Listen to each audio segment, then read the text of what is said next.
கள நிலவரம் என்பது காட்பாடி திமுகவிற்கு சாதகமாக இல்லை அப்படி. அதில் ஏசி சண்முகம் 2016 தேர்தலில் நின்னார். அவர் 2014 எல்லா வாய்ப்புகளையும் பயன்படுத்திட்டு தான் வந்திருக்காரு.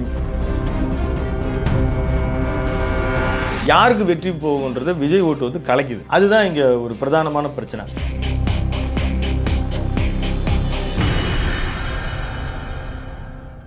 அறந்தமிழ் நேயர்களுக்கு வணக்கம். வேலூரில் உள்ள 5 சட்டமன்ற தொகுதிகளில் கள நிலவரம் எப்படி இருக்கிறது என்பது பற்றி பேச நம்முடைய இருந்திருக்கிறார் நமது ஆசிரியர் விஜயராமன் அவர்கள். சார் வணக்கம். வணக்கம் ராமகிருஷ்ணன் சார், வேலூரில் ஒரு 5 தொகுதி இருக்கு, 2 தொகுதிகள் தனி தொகுதியா இருக்கு. 4 டிஎம்கே ஜெயிச்சிருக்காங்க, ஒண்ணு பூவை மூர்த்தி மட்டும் ஜெயிச்சிருக்காரு. மீண்டும் 4 வந்து பாத்தீங்கன்னா டிஎம்கே ஜெயிச்சிருக்கு. நம்மளுக்கு வேலூர்னு சொன்னா துரைமுருகன் அவர்கள் தான் ஞாபகத்துக்கு வருவாங்க. 87 வயது, இன்னும் மூத்தவர் இன்னும் வச்சிருக்கீங்களே அப்படி இப்படின்னு சொல்லும்போது 10 முறை சட்டமன்ற உறுப்பினராக இருந்திருக்கிறாரு. அவருக்கு வந்து இந்த டைம் சீட் தருவாங்களா? அப்படி இன்னொரு கேள்வி, பூவை மூர்த்திக்கு மறுபடியும் சீட்டு கொடுத்து இங்கே நிற்க வாய்ப்பு இருக்கு. அதான் நீங்கள் 10 முறை 87 வயது அவர் சகாப்தம் முடிகிறதா அப்படின்னு நீங்கள் கேட்குறீங்க. அவருடைய மகன் வந்து வேலூர் பாராளுமன்ற உறுப்பினராக இருக்கிறாருன்னு நமக்கு தெரியும். நீங்கள் குறிப்பிட்டது மாதிரி 5 தொகுதி வேலூர், காட்பாடி, அணைக்கட்டு, கேவி குப்பம், கீழ்வைத்தியான் குப்பம், குடியாத்தம். கீழ்வைத்தியான் குப்பமில் மட்டும் புதிய பாரதம் கட்சி அவர் பூவை ஜெகன்மூர்த்தி வந்து அங்கே எம்எல்ஏவாக இருக்கிறார். அவர் வந்து தனி கட்சியாக இருந்தால் ரெட்டையிலே வென்றிருக்கிறார். ஏன் அவருக்கு மீண்டும் சீட்டு தருவாங்களான்னு கேட்டிங்கன்னு தெரில. ஒருவேளை அந்த அவர் மேலே இருந்த வழக்கு இது தொடர்பாக ஏடிஎம்கே அவனுடைய ஒரு முரட்ட ஆதரவாளராக இருக்கிறதுனால அவருக்கு நிச்சயமாக அங்கே சீட்டு வந்து கொடுத்துருவோம். வெற்றி பெற்றிருந்தார். ஆமாம், சீதாராமன் டிஎம்கே அங்கே வந்து வென்றிருக்கிறார். அந்த கேவி குப்பம் வந்து இப்போது விசிகாவுக்கு ஒதுக்கிடலாம் அப்படின்னு ஒன்று அவங்க கேட்குறதுல இருக்கிற மாதிரியும் நம்ம கேள்விப்படுறோம். அது ஒரு சரியான போட்டியாக இருக்கும் அப்படின்னு நம்ம கேள்விப்படுறோம். குடியாத்தமும் அந்த மாதிரி கேள்விப்படுறோம். நீங்கள் கேட்ட இன்னொரு முக்கியமான கேள்வி, துரைமுருகன் சகாப்தம் முடிகிறதானா?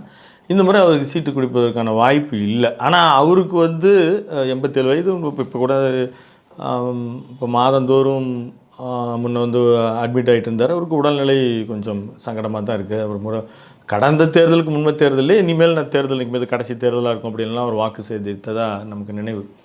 ஆனால் அப்போது யாருக்கு கொடுப்பாங்க அப்படின்னு பார்த்தீங்கன்னா, நீங்கள் இருந்தாலும் அந்த இடத்துல வந்து கடந்த 746 வாக்கு வித்தியாசத்தில் தான் காட்பாடியில் அவர் வென்றார் கடந்த தேர்தல்லையே. அப்போ இங்கே ராமு வந்து ஏடிஎம்கேவில் இருக்கிற ராமு அதுக்கப்புறமா ஒரு கடந்த 4-5 வருடங்களாக மிகப்பெரிய அளவில் அந்த கட்சியை, அதாவது ஏடிஎம்கே அவருடைய தொகுதியை பலப்படுத்தி வைப்பதை நாம் களத்தில் பார்க்க முடியுது. அப்போ துரைமுருகனே நின்றாலும் சவால் தான் இந்த முறை. அவர் அதாவது நாம் கேள்விப்படுறது வந்து துரைமுருகன் அவருடைய மருமகளுக்கே சீட்டு கேட்குறத நாம் வந்து கேள்விப்படுறோம். திமுக வாரிசு அரசியல்னு சொல்கிறாங்க. இது வந்து கொடுத்தா இன்னும் ஒரு சிக்கலை உருவாக்காத அந்த கட்சிக்கு. அவங்க அதை பற்றிலாம் கவலைப்பட மாட்டாங்க. ஏன்னா திருப்பி அவர் நிறைய கேள்வி கேட்பார். நீங்கள் உங்கள் இப்போ அன்புமணி கூட சொன்னார், துணை முதல்வர் பதவி வந்து கொடுக்கணுன்னா துரைமுருகனுக்கே கொடுக்கலாம் அப்படின்னு. அந்த மாதிரி அவங்க வீட்டில் வந்து வாரிசு வரும்போது இங்கே துரைமுருகன் ஃபேமிலியெல்லாம் எக்ஸப்ஷன் தான். அது எது வேணாலும் நடக்கலாம். ஆனாலும் கள நிலவரம் என்பது காட்பாடி திமுகவிற்கு சாதகமாக இல்லை அப்படின்றது தான் நம்மளுடைய ஒரு களப்பணி தெரிகிறது. அடுத்து வந்து வேலூர் கார்த்திகேயன் டிஎம்கே அங்கே அவர் 84,000 வாக்குகளை பெற்றிருக்கார். எஸ்ஆர்கே அப்பு ஏடிஎம்கேவில் அவரும் வந்து இந்த முறை கடுமையாக உழைத்து கொண்டிருக்கிறார். இதெல்லாம் ரிப்பீட் ஆகும். இப்போ நம்ம கடந்த முறை நிறைய சஃபில் ஆகிற மாதிரி தெரிஞ்சது, இங்கே வந்து ரிப்பீட் ஆகும். அணைக்கட்டுலையும் டிஎம்கே வந்து வென்றிருக்கு ஏபி நந்தகுமார். இவர் வந்து மறுபடியும் இவர் ரிப்பீட் ஆக முடியும். இன்னொரு நந்தகுமார், புறநகர் நந்தகுமார் மாவட்ட செயலர், அவர் கேட்குறாரு. பாண்டுரங்கன் கேட்குறாரு. இவங்க எல்லாமே வந்து திமுகவை வந்து அங்கே கடுமையாக பணியாற்றிட்டு தான் இருக்காங்க. கேவி குப்பம் நம்ம வந்து பார்த்தோம், பூவை ஜெகன்மூர்த்தி அது திமுக கூட்டணி கட்சிக்கு ஒதுக்கிடலாம் அப்படின்ற நிலைமை இருக்குது. குடியாத்தம் வந்து அமுலுன்னு சொல்கிற ஒரு பெண் எம்எல்ஏ இருக்கிறாங்க. 96,000 வாக்குகளை பெற்று அதுவும் தனி தொகுதியாக இருக்கிறது. அங்கே வந்து ஏடிஎம்கே பார்த்தசாரதி அவர் இந்த முறை வந்து கேட்பதற்கு வாய்ப்பு இருக்குது. அணைக்கட்டு பற்றி பேசும்போது நம்ம பிஜேபி கூட்டணி ஏடிஎம்கேவில் அதில் ஏசி சண்முகம் 2016 தேர்தலில் நின்னார். அவர் 2014 எல்லா வாய்ப்புகளையும் பயன்படுத்திட்டு தான் வந்திருக்காரு. எம்பி எம்எல்ஏ சீட்டுகள் எல்லாம் நின்றுட்டு தான் வந்திருக்காரு. ஆனால் இப்போ கடந்த முறை வந்து டிஎம்கே நிற்கிற இதில் கதிரானந்தோட போட்டி எடுக்கிற பொழுது கூட ஒரு 3,52,000 வாக்குகளை பெற்றார். அங்கே பசுபதினு சொல்லி ஏடிஎம்கே கேண்டிடேட் வந்து 1,17,000 வாக்குகளை பெற்றிருந்தாலுமே இவங்க 2 பேரும் சேர்த்தாலுமே கதிரானந்த் வந்து ஒரு 2 லட்சம் வாக்கு வித்தியாசத்தில் அவர் வந்து முன்னணியில் தான் இருந்திருக்கிறார். இங்கே வந்து அணைக்கட்டு தொகுதியில் அவர் ஏசி சண்முகம் மீண்டும், ஏன்னா இந்த முறை ஏடிஎம்கேவோட சேர்ந்துருக்கு, கடந்த முறையும் சேர்ந்துருந்தது, பட் இந்த முறை வந்து சேர்ந்துருக்குது. இன்றைக்கி நாம் வந்து அந்த இடத்துல வலுவாயிருக்கோம் அப்படின்றதெல்லாம் ஒன்று இருக்குது. அதுக்கப்புறம் நம்ம ராணிப்பேட்டை பகுதியில் வந்து ஒரு இப்போ வேலூர் இப்ராஹிம் சிறுபான்மை பிரிவு தலைவராக இருக்கிறார். அவர் வந்து வேலூர்லேயே நிற்கலாம் அல்லது வந்து ராணிப்பேட்டையில் கேட்குறான் அப்படின்ற மாதிரி ஒரு தகவல் வருது. நம்ம ராணிப்பேட்டை அங்கே இருக்கிற 4 தொகுதிகளை பற்றி பேசும்போது இன்னும் கொஞ்சம் விரிவான தகவல்களை நம்ம சொல்லுவோம். அதுக்கப்புறம் கேவி குப்பம் பேசினோம். இப்போ குடியாத்தம் வந்து மீண்டும் ஒரு அது தனி தொகுதியாக இருக்கிறனால அங்கேயும் வந்து பாமகவும் கேட்கிறது, ஏடிஎம்கேவில் பிசிகாவும் கேட்கிறது. இதுதான் இப்போ இருக்கிற ஒரு ஒட்டுமொத்த ஒரு கலை நிலவரம். இங்க வந்து முக்கியமா சிறுபான்மையினர் ஓட்டு ஒரு கணிசமான அளவுல இருக்கு. ஆமா, அதிமுகவும் பாஜகவும் இணைந்ததுனால அந்த ஒரு சீட்டு சேர்ந்து போயிருமா? 5-5 டிஎம்கே வாங்குறதுக்கு வாய்ப்பு இருக்கா?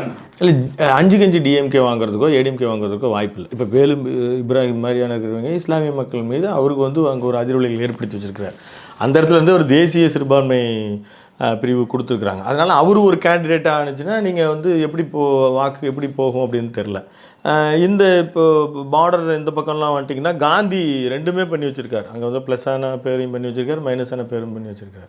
அடுத்து நீங்கள் கேட்க போகிறது வந்து இந்த எஃபெக்ட் 5-5 வரும், டிஎம்கே பெருமா ஏடிஎம்கே பெரும்னா கஷ்டம் தான். ஏன்னா விஜயினுடைய வருகை இருக்குது இல்லைங்களா, அங்கே அது எல்லாமே எப்படின்னா இப்போ நாம் சொல்லக்கூடிய ஒரு சில தரவுகள் இல்லைங்க, காட்பாடியில் இந்த முறை வந்து டிஎம்கே வீக்காக இருக்குது, ராமு டெவலப் பண்ணி வச்சுருக்கார் அப்படின்னு நம்ம சொல்கிறோன்னு வச்சுக்கோங்களேன்.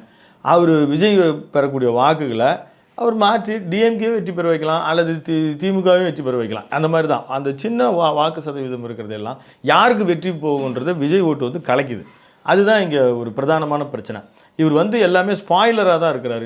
இங்கே ஏரியாவில் நிறைய இளைஞர்கள் இஸ்லாமியர்களுக்கு மத்தியில் அங்கே இருக்கக்கூடிய கிறித்துவ ரொம்ப சிறுபான்மையாக இருக்கிறவர்கள் மத்தியில் எல்லாத்துலேயுமே இளைஞர்கள் மத்தியில் ராணிப்பேட்டை வேலூர்ல எல்லாம் ஓரளவுக்கு விஜய் ஊடுருவி இருக்கிறார். அங்கே மற்ற 3வது கட்சியாகத்தான் அவர் உருவெடுத்திருக்கிறார். எல்லா மாவட்டங்களையும் பார்க்கும்போது ஒரு சுகாதார பிரச்சனை இருக்குது, ஒரு குடிநீர் பிரச்சனை இருக்குது, அதுக்கப்புறம் ரோடு பிரச்சனை இருக்குது. மெயினாக பார்ப்போம் வேலூர் மாவட்டத்தில் தேர்தலையே மாற்றக்கூடிய ஒரு பிரச்சனை இருக்குது, இது எதிரொலிக்கும் அந்த மாதிரி ஏதோ ஒரு பிரச்சனை அது மாதிரி எல்லாம் பெருசாக இல்லை. அது எல்லாமே ஒரு முனிசிபாலிட்டிக்கு உண்டான ப்ராப்ளம் தான் இருக்கிறது. என்னதான் துரைமுருகன் வந்து இப்போ பார்ப்பதற்கு வந்து அணுக முடியாதவராக அப்படியெல்லாம் இருந்தாலும் அவர் கூட ரெப்ரசன்டேட்டிவ்ஸ் அந்த தொகுதியில் அவருக்கான ஒரு செல்வாக்கு, தொகுதி மக்களுக்கான ஒரு முன்னுரிமையில் அவர் என்றைக்குமே இருக்கிறார். அவர் வந்து ஒரு ஜாலியான ஒரு ஐயாண்டி மாதிரியான ஒருத்தராக இருந்தாலும் கூட அங்கே தொகுதி மக்கள் எல்லாம் ஒரு எல்லாரையும் பேர் சொல்லி கூப்பிட்ற அளவுக்கு இது பண்ணுற அளவுக்கு அவர் இருக்கார். அதுக்கான அடுத்து அந்த அந்த அந்த பாரம்பரியத்தை தன் குடும்பத்துக்கு அப்படியே எடுத்து கட்டி கொடுத்துருக்கிறாரு.